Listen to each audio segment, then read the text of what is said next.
Greetings and welcome to the May 14th edition of Reading Through the Bible in a Year from Mighty Through God.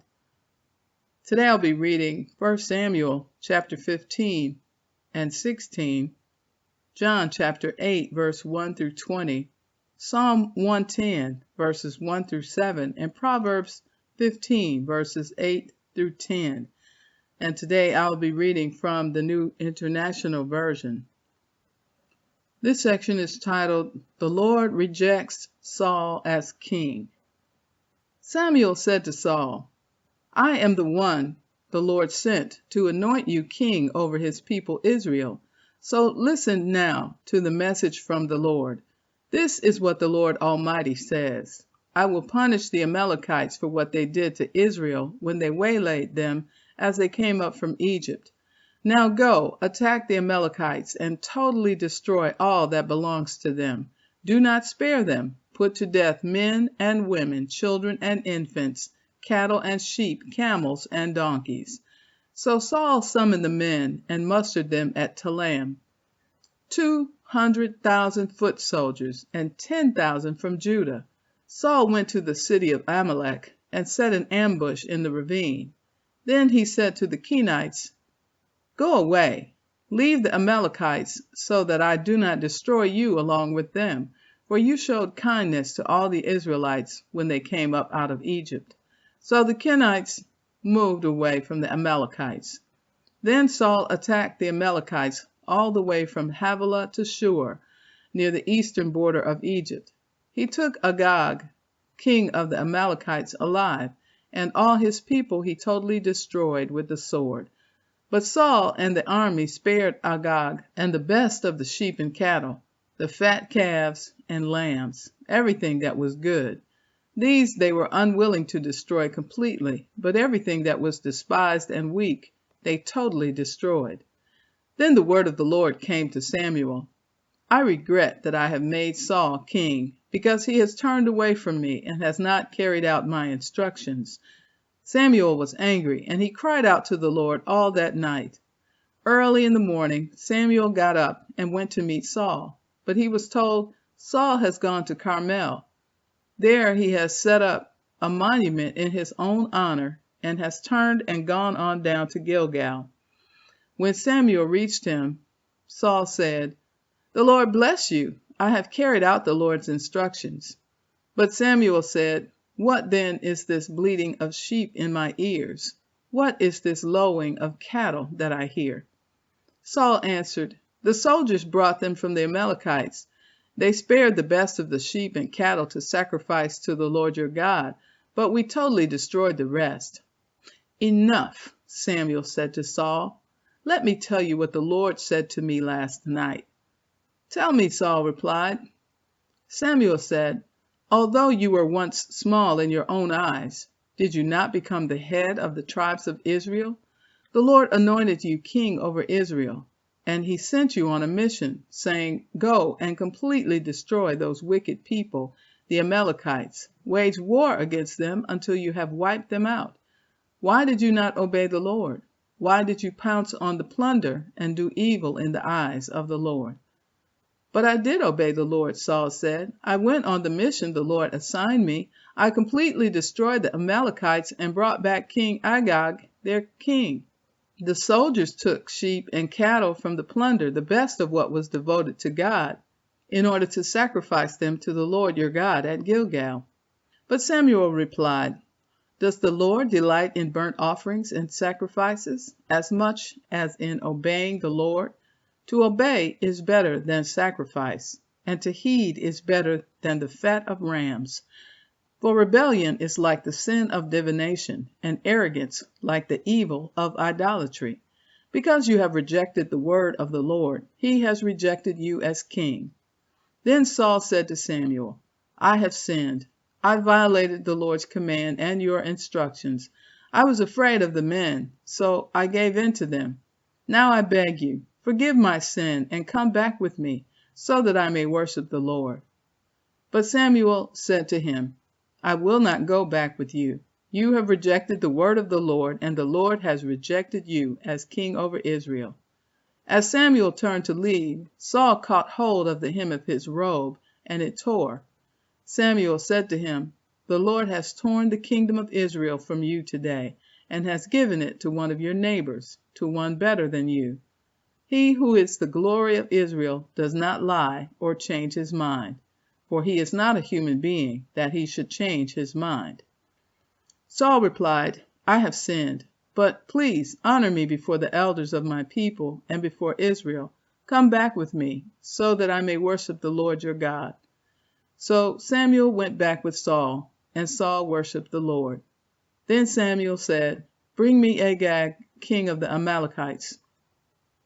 Agag came to him in chains, and he thought, "Surely the bitterness of death is past." But Samuel said, "As your sword has made women childless, so will your mother be childless among women." And Samuel put Agag to death before the Lord at Gilgal. Then Samuel left for Ramah. But Saul went up to his home in Gibeah of Saul. Until the day Samuel died, he did not go to see Saul again, though Samuel mourned for him, and the Lord regretted that he had made Saul king over Israel. Chapter 16. The Lord said to Samuel, "How long will you mourn for Saul, since I have rejected him as king over Israel? Fill your horn with oil and be on your way. I am sending you to Jesse of Bethlehem. I have chosen one of his sons to be king." But Samuel said, "How can I go? If Saul hears about it, he will kill me." The Lord said, "Take a heifer with you, and say, 'I have come to sacrifice to the Lord.' Invite Jesse to the sacrifice, and I will show you what to do. You are to anoint for me the one I indicate." Samuel did what the Lord said. When he arrived at Bethlehem, the elders of the town trembled when they met him. They asked, "Do you come in peace?" Samuel replied, "Yes, in peace I have come to sacrifice to the Lord.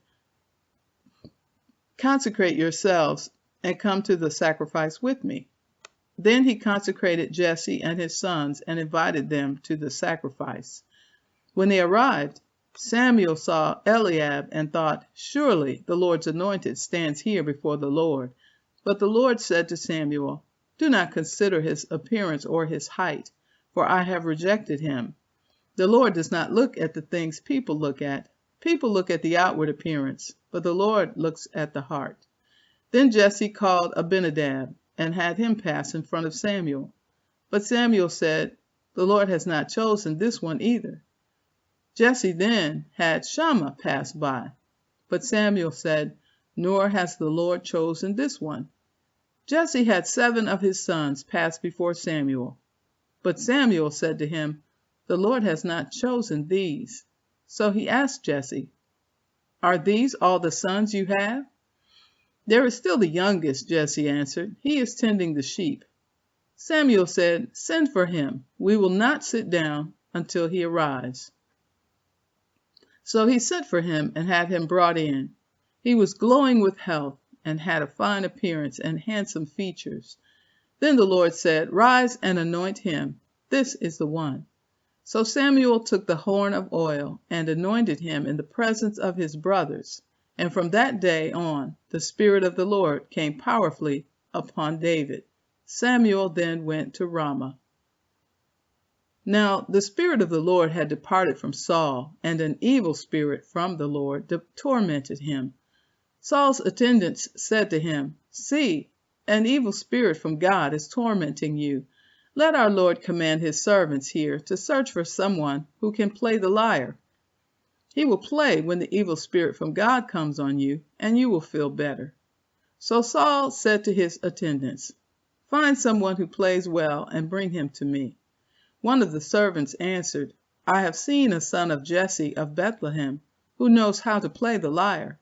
He is a brave man and a warrior. He speaks well and is a fine-looking man, and the Lord is with him."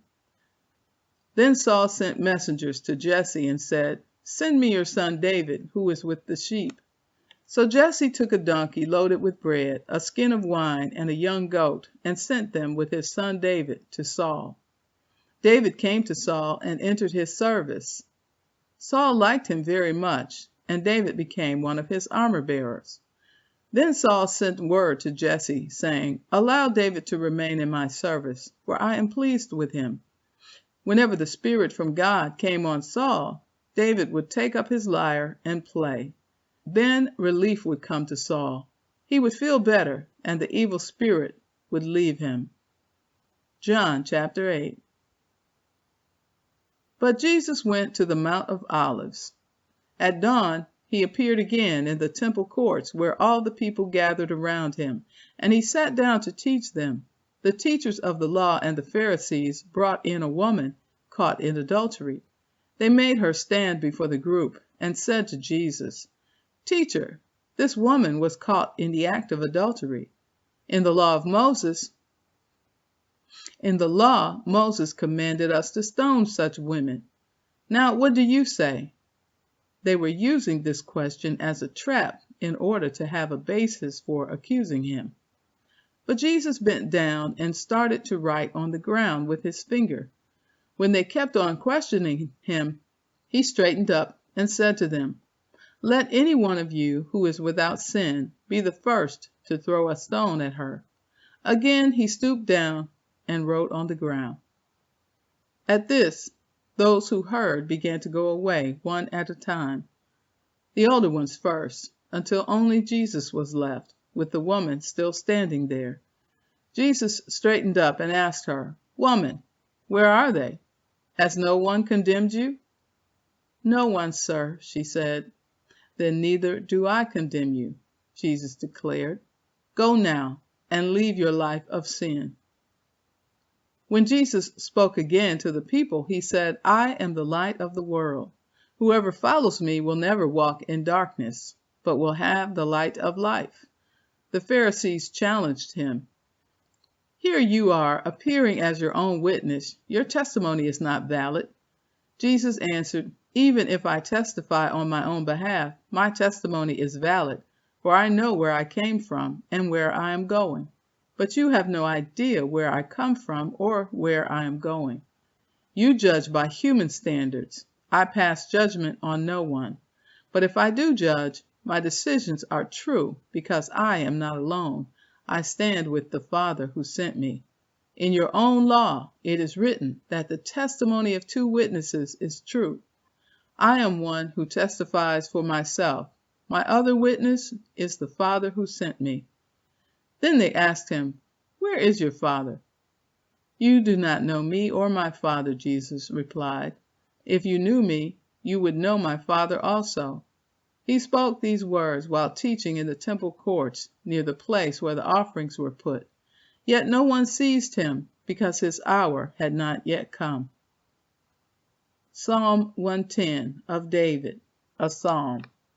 The Lord says to my Lord, "Sit at my right hand until I make your enemies a footstool for your feet." The Lord will extend your mighty scepter from Zion, saying, "Rule in the midst of your enemies." Your troops will be willing on your day of battle. Arrayed in holy splendor, your young men will come to you like dew from the morning's womb. The Lord has sworn and will not change his mind. You are a priest forever in the order of Melchizedek. The Lord is at your right hand. He will crush kings on the day of his wrath. He will judge the nations, heaping up the dead and crushing the rulers of the whole earth. He will drink from a brook along the way, and so he will lift his head high. Proverbs 15, verses 8 through 10. The Lord detests the sacrifice of the wicked, but the prayer of the upright pleases him. The Lord detests the way of the wicked, but he loves those who pursue righteousness. Stern discipline awaits anyone who leaves the path. The one who hates correction will die. And so concludes the reading for May 14th. Be blessed.